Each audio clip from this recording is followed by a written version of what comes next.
Hello everyone, in this video I will show you how to transfer crypto from Binance to Trust Wallet. Basically it's pretty easy, just follow the steps I do to not any mistakes. So all we need is open Binance and go to Wallets, spot and select a coin, for example Near Protocol. Then click Withdraw and choose first method Crypto Network. Next a page opens where you need to specify the address for the transfer.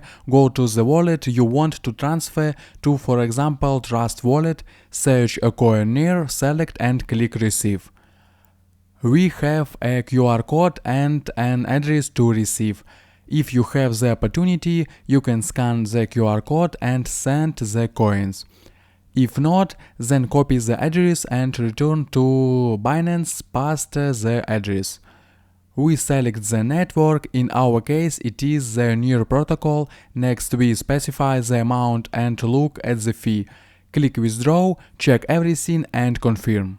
That's all, the coins has been sent and will be credited to the Binance wallet within 10 minutes. Also watch my other videos about Binance at the link in description and you will learn a lot. I hope guys this tutorial made your life a little bit easy and you like this video. Subscribe to my channel and write your comment. Goodbye, have a nice day.